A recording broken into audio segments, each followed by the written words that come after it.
중국 문자의 이해, 인류 문자의 기원.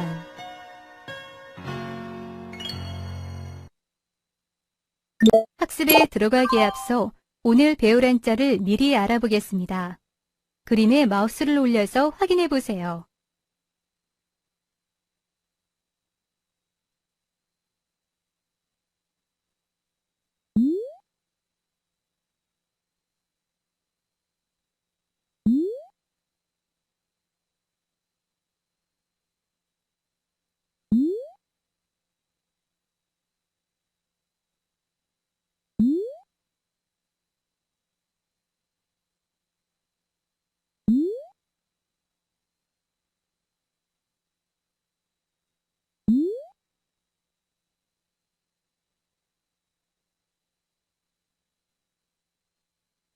학습에 들어가기에 앞서 간단한 퀴즈를 풀어보도록 하겠습니다.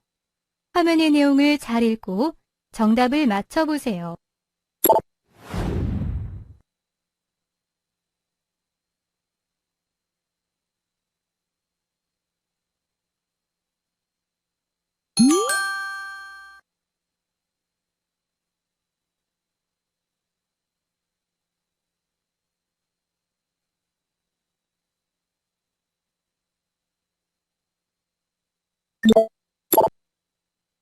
이번 시간의 학습 내용과 학습 목표입니다. 이번 학습을 통해 인류 문명의 발전에 획기적인 공헌을 한 문자 기원에 대해 설명할 수 있으며 신체 관련 부수에 대해 설명할 수 있습니다. 그럼 학습 내용과 학습 목표를 잘 숙지하고 학습을 시작해 보세요.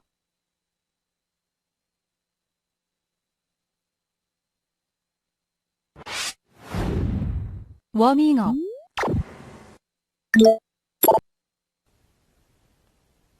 중국 문자 이해 제1주차 1강입니다. 이 시간에는 중국 문자에 대한 기원에 대해서 우선 살펴볼 것입니다.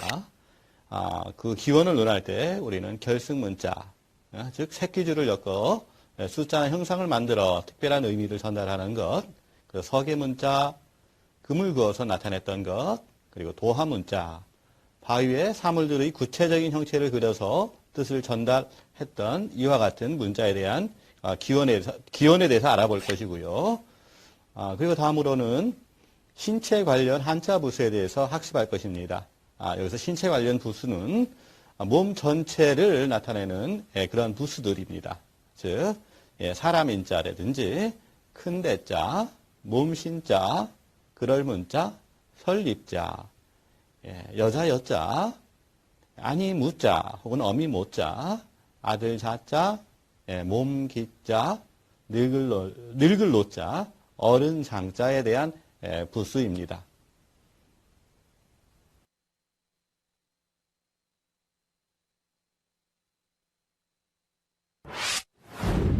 인류 문자의 기원. 원시시대에 사람들의 교류의 범위가 확대됩니다. 따라서 교류 내용도 풍부해졌고 원시적인 형태의 구어체로서는 그것을 온전하게 전달할 수 있는 방법이 부족하게 되었죠. 즉 결함이 많이 생기게 됩니다. 따라서 언어를 표시할 수 있는 기호를 발명하여 시간과 공간의 제약을 극복해야 했습니다. 이러한 목적으로, 이러한 환경에 의해서 문자가 만들어졌다고 할 수 있습니다. 문자의 발명은 인류에 있어서 획기적인 그 혁명이라고 할 수 있죠. 즉 인류의 부단한 노력 끝에 얻어진 결과인 문자는 인류 문명의 발전에 위대한 공헌을 하게 됩니다. 원시 시대에 문자의 역할을 한 세 가지 대표적인 경우의 수를 보겠습니다. 즉 결승, 서계에 해당하는 것인데요. 첫 번째 결승으로는 인류가 새끼줄을 엮어 숫자나 형상을 만들어 전달하고자 하는 뜻을 나타낸 방법이었습니다. 즉 그것이 문자의 개념으로 본다면 이걸 결승 문자라고 할 수 있고요. 사실을 기록하는 측면에 있어서는 이것은 결승기사라고 표현을 하기도 합니다. 또 다른 방법으로 이제 서사 문자가 있습니다. 즉 금을 그어서 전달하고자 하는 뜻을 나타내었던 방법입니다. 예, 또 한 가지 도화 문자가 있죠. 즉 돌이나 바위에 사물들의 구체적인 형체를 그려서 나타내고자 하는 뜻을 전달하는 방법이었습니다. 우리가 흔히 말하는 그 물가 절벽에 그려진 암곽화의 예를 들 수가 있습니다. 그곳에는 주로 사냥하는 모습, 즉 물고기를 잡는 모습, 이러한 것들이 그려져 있죠. 즉 원시시대의 문자 역할을 했던 결승 석의 문자, 도하 문자는 이집트의 상해 문자, 수메르인의 서령 문자, 중국의 한자 이러한 형태로 발전을 하게 되고요. 이러한 것이 바로 인류 문자의 기원이라고 할 수 있습니다. 예, 본 그림은 이집트 상형 문자에 해당하는 그림들입니다. 이 그림은 수메르인의 서령 문자에 해당합니다.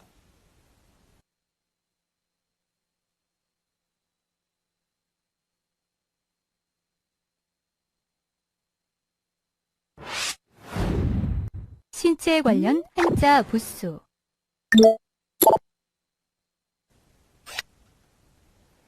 예, 그러면 2차시부터는 그 부수 관련 214개 부수 관련 설명을 드리겠습니다. 오늘날 5, 6만자에 해당하는 한자를 소트를 214개의 부수로 소트를 하고 있습니다. 정리를 하고 있죠. 그걸 바로 부수라고 하는데요. 처음으로 부수를 만든 사람은 지금으로부터 대략 한 2000년 전에, 즉 중국의 동안시대에 허신이라는 사람이 설문해자란 책에서입니다. 설문해자는 즉 마녀 글자에 대한 설명인데요. 그 마녀 글자에 대해서 540개의 부수로 정리를 해서 설명을 하고 있습니다. 즉 마녀의 글자에 대한 54개의 부수가 너무 번잡하죠. 즉 정리, 소트 역할로서는 좀 충분치 못합니다. 다만 처음 부수를 만들어냈다는 데는 커다란 의의를 가지고 있죠. 그러한 540개 부수를 오늘날에 있어서는 214개로 줄여서 정리를 하고 있습니다. 그러한 214개의 부수도 또한 각각 주제별로 분류를 할 수 있습니다. 예를 들자면 신체에 관한 부수, 우주에 관한 부수, 혹은 땅에 관한 부수, 혹은 동물, 혹은 식물 등등에 관한 부수로 분류를 하고 있습니다. 그래서 본 강좌는 우선 우주의 중심, 모든 만물의 중심이 바로 우리 자신 인류이기 때문에, 사람이기 때문에 신체 관련 부수를 우선으로 해서 설명을 드리겠습니다. 즉 신체 관련 부수도 몸 전체를 나타내는 부수가 있고요. 즉 그 가운데 머리 부분 혹은 팔 부분 혹은 다리 부분 각각 나뉘어서 설명을 할 수 있습니다. 물론 그 경계가 불분명한 경우도 있고요. 또한 학자들 간에 그 이견이 있는 경우도 있습니다. 그럴 경우에는 강의자가 편의성에 의해서 가급적 큰 비중이 있는 쪽으로 분류를 해서 설명을 드리겠습니다. 첫 번째, 신체 관련 부수에 대한 설명입니다. 여기에 관한 부수들은 사람인자, 큰 대자, 몸신자, 그럴문자, 설립자, 여자 여자, 아니 무자, 아들 자자, 몸 기자, 늙을 노자, 어른 장자 이런 글자들입니다. 첫 번째 사람인자입니다. 사람인자.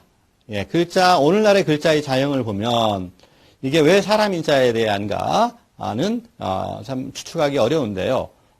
그 이전의 문자, 즉 소전, 금문, 갑골문 이러한 형태를 본다면 이게 사람의 모습을 형상화냈구나라는 것을 우리가 쉽게 짐작할 수 있습니다. 즉 사람인자는 각글문에서 보듯이 사람이 허리를 굽히고 서 있는 것을 측면에서, 옆면에서 본 모양을 본뜬 글자입니다.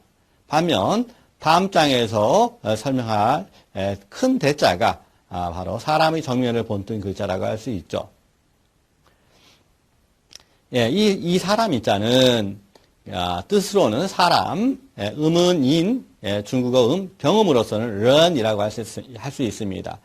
물론 부수 글자이고요. 예, 각글문, 근문, 소전 보면 사람의 옆모습인 것이 분명히 드러나지요. 그러면 어떻게 저 소전과 근문과 각글문에서 저게 사람 인자라는 것을 추측할 수 있었을까요? 우선 그것은 역순으로 이제 가는 수밖에 없겠죠. 즉 소전은 오늘날 우리가 사용되는 해서 예서의 모양과 근사한 것으로서 그 글자 형태를 찾아냈고요. 근문은 또 소전에 의해서 그 글자 형태를 찾아냈다고 볼 수 있고요. 각골문은 마찬가지 근문의 형태에 의해서 그 각골문의 형태를 찾아냈다고 볼 수 있습니다.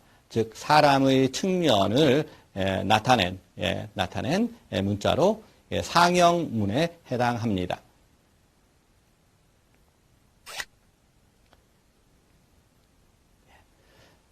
본 글자는 이제 큰 대자죠. 앞에서 설명한 사람 인자가 측면의 모습이라면 이 큰 대자는 양팔과 양다리를 벌리고 서 있는 사람을 정면에서 본 모양을 나타낸 문자입니다. 즉 요즘 말하면 쪽벌남 쪽벌려의 모습이라고 할 수 있죠. 후는 의미는 크다. 그리고 음은 대, 병음, 따 마찬가지 부수 글자에 해당합니다. 이 글자는 마찬가지 예서와 해서에 의거해서 소전의 모양을 찾아낼 수 있고요. 소전의 모양에서 근문, 또 근문의 모양에서 각글문을 찾아낼 수 있는데요. 각글문의 모양을 보면 정말로 사람이 양팔과 양다리를 벌리고 서 있는 모양을 나타낸 것임을 우리가 알 수 있죠. 각글문의 모양은 왜 그럼 저렇게 그 필액이 가늘을까? 그 문제는요. 각글문은 그 거북의 배 껍질에 뾰족한 것으로서 그 각을 해서 나타낸 것이기 때문에 굵게 나타날 수가 없죠. 그 선이. 그래서 저런 식으로 뾰족한 모양을 가지고 있습니다. 근문은 모양은 형태는 비슷할지라도 좀 약간 굵게 나온 이유는 청동이나 즉 큰 솥이나 대야 이런 거에 나타난 문자인데요. 즉 주조의 방식으로 문자를 나타내는 형태이기 때문에 저렇게 조금 근문에 비해서는 좀 두껍게 나온 거겠죠.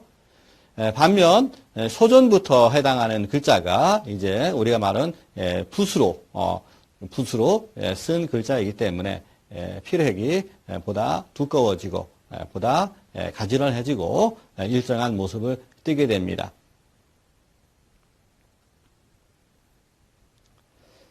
다음 글자는 몸신자입니다.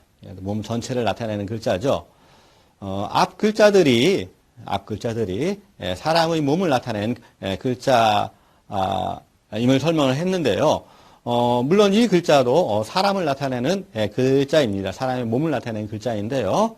근데 모양을 보면 특히 각글문의 모양을 보면 그 속에 중간에 가운데 부분에 볼록한 부분이 나와 있죠. 볼록한 부분 나와 있는데 이건 마치 오늘 보면 그 비만인 사람을 나타내는 모양 같기도 하고요. 혹은 아이를 뵌, 즉 임신을 한 여성의 모양을 나타낸 것 같기도 한데요. 즉 원시 시대에는 비만이라고 하는 문화병이 없었겠죠. 따라서 저 볼록한 모양은 아마도 임신한 여자의 몸이 아닐까라고 추측을 하고 있습니다. 즉 몸신자는 본래 배가 볼록 튀어나온 임신한 여자의 몸을 측면에서 본뜬 글자인데요. 따라서 처음에는 임신하다는 의미가 있었고요. 그 그것이 확대되어 몸 혹은 자신의 의미로 사용되게 되었답니다. 뜻은 몸, 음은 신, 중국어 음은 선이라고 나타냅니다. 오늘날 신자와 각골문의 신자는 좀 모양이 다른데요. 또 마찬가지 예서에 의해서 서전의 모양, 그리고 다시 금문의 모양, 그리고 각골문의 모양을 찾아가면 쉽게 우리가 추측을 해낼 수 있다고 생각합니다.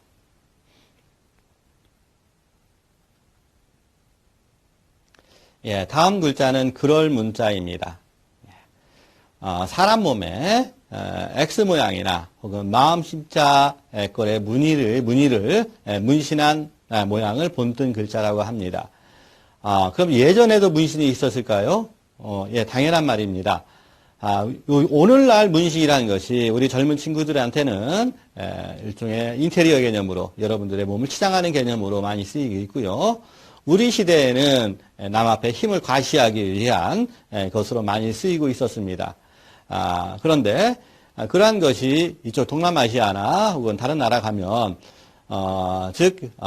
조금 그러니까 원시 사회가 존재하고 있는 곳에 가면 그곳의 사람들도 문신을 하고 있는 모양을 볼 수 있는데요. 즉 원시인들이 몸에 그려진 문신의 형태는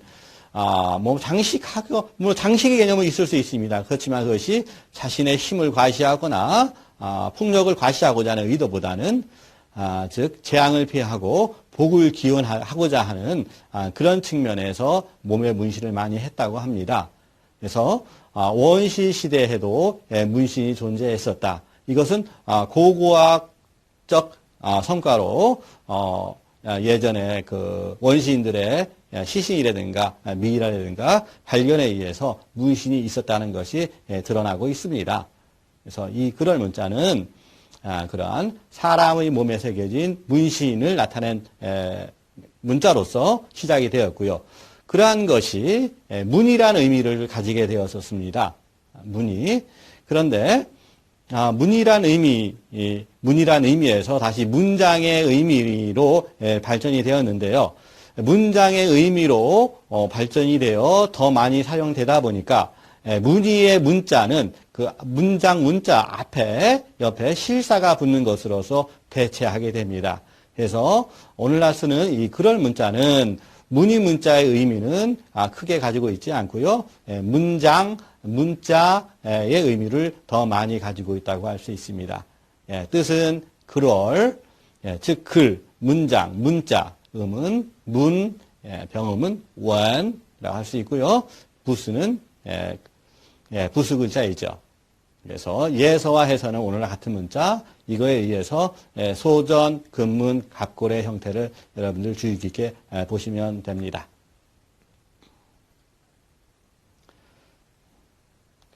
본 글자는 설립자입니다. 이 글자는 큰 대자의 밑에 깔판이 있는 것으로 보시면 될 것 같습니다.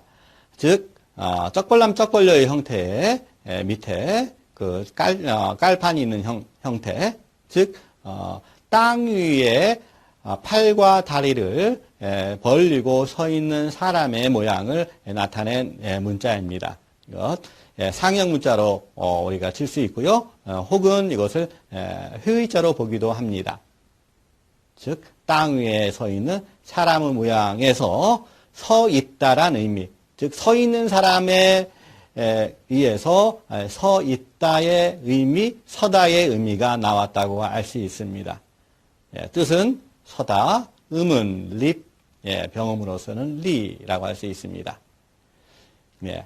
예서, 해서의 모양에서 보시다시피 소전의 모양 쉽게 찾아갈 수 있고요. 소전의 모양에서 갑골문과 금문의 형태를 찾아낼 수 있죠. 문자의 통일은 진시황이 진나라를 통일한 이후에 시작이 되었습니다. 진시황이 단행하였습니다. 즉 갑골문과 금문의 시대에 있어서는 사실 문자의 통일이 되지 않았습니다. 그래서 같은 글자라고 하더라도 지역에 따라 혹은 시간에 따라서 그 모양이 좀 달리 하고 있죠. 여기서 소개하는 각골문, 금문은 그 중에 대표적인 형태의 글자꼴을 가지고 와서 소개하는 것으로 이해하시면 좋을 것 같습니다. 다음 글자는 여자여, 예전에는 계집녀라고 했습니다.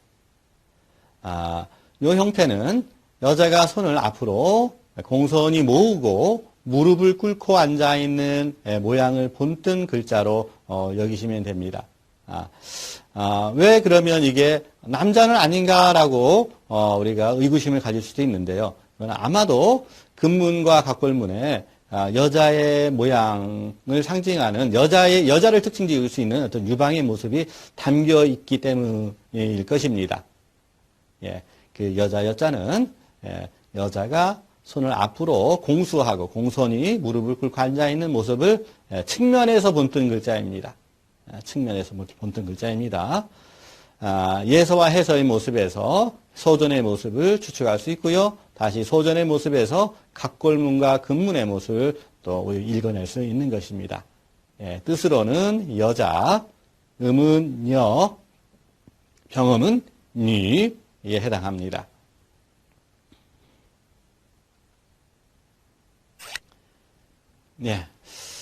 본 글자는 아니 무자.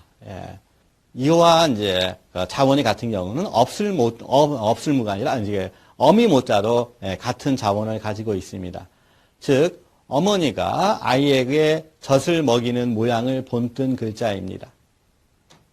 젖을 먹이는 모양을 본뜬 글자. 여기서 강조되는 부분은 어머니의 젖이죠. 어머니의 젖. 그래서 이 뜻으로는 말다의 뜻이 있고요. 말다의 뜻이 있고요. 음으로서는 무, 병음으로서는 우인데 요 글자와 어머니 모자와는 자원이 같습니다. 즉 어머니 모자가 바로 이 안일 무자, 말다 무자와 동일한 자원을 갖고 있는 것으로서 아이에게 젖을 먹이고 있는 여인의 모습을 본뜬 글자라고 할 수 있습니다. 거기에서 어머니란 뜻이 나왔고요. 즉 원래 이 안일 무자도 본래는 젖을 먹이는 어머니의 모양을 본뜬 글자로 어머니의 뜻에서 유래했다고 여러분들이 이해하시면 좋을 것 같습니다.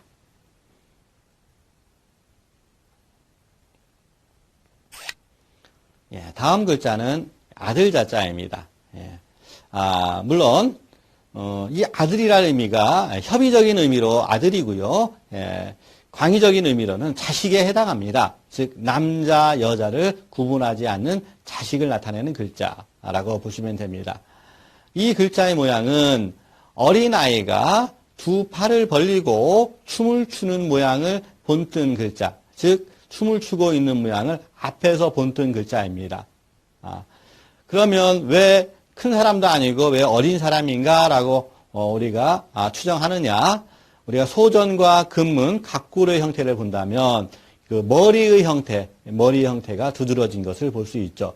즉 아이들은 어른에 비해서 몸의 그 비율이 머리가 차지하는 비율이 더 크죠. 그래서 머리가 강조되어 있습니다. 그래서 이 글자는 아이들이 신이 나서 춤을 추는 모양이라고 추정을 하게 된 겁니다.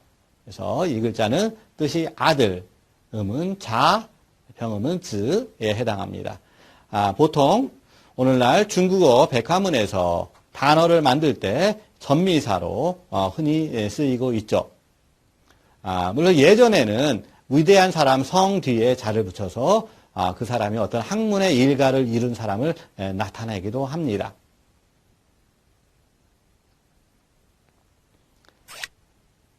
본 글자는 몸기자입니다.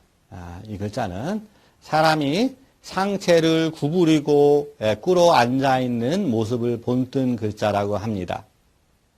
물론 어떤 학자는 구불거리는 긴 끈의 모양을 나타냈다고 주장을 하는 학자도 있긴 합니다.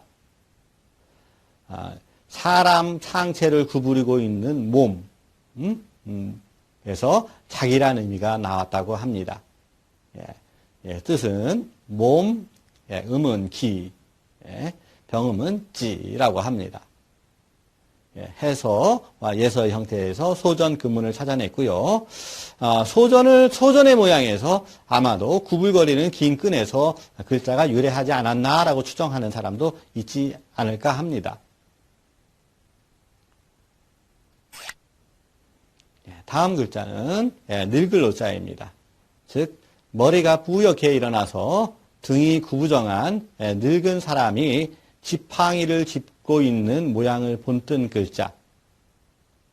즉, 머리가 긴, 머리가 일어난, 등이 구부정한 노인이 어떤 나무를 잡고 있는 모양을 본뜬 글자죠. 따라서 지팡이를 짚고 있는 사람은 젊은이는 무기로서 짚고 있지 몸을 지탱하려고 하진 않죠.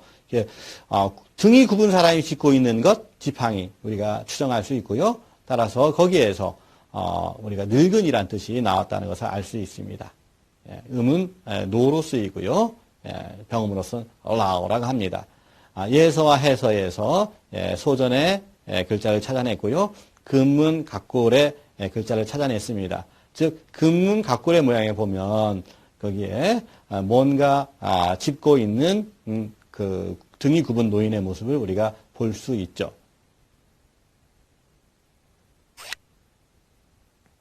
그다음에 어른 장자입니다.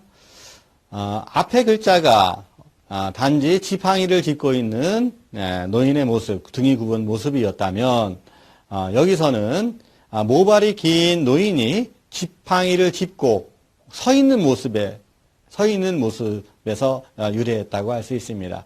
따라서 긴 머리인 모습,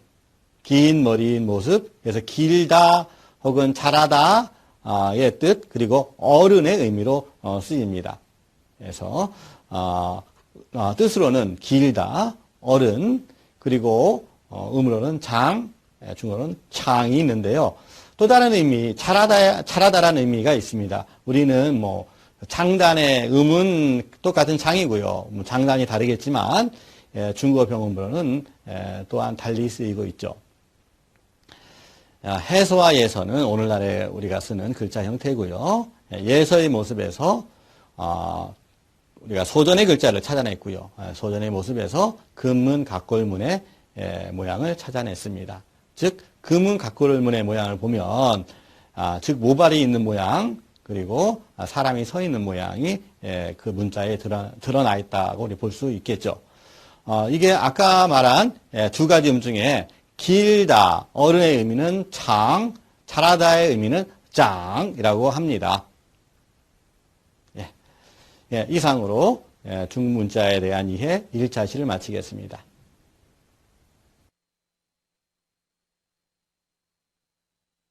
이번 학습을 통해 배운 내용을 퀴즈를 통해 확인해 보겠습니다. 퀴즈는 총 3문제입니다. 그럼 시작해 볼까요? 스타트 버튼을 클릭하세요.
오늘 학습한 주요 내용입니다.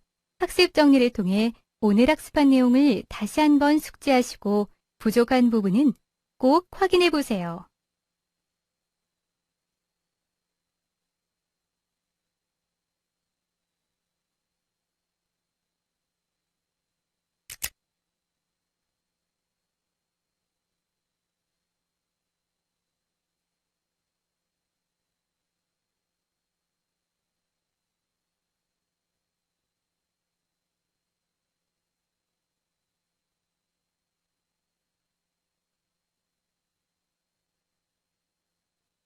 이번 시간에는 인류 문자의 기원에 대해 알아보았습니다. 수고하셨습니다.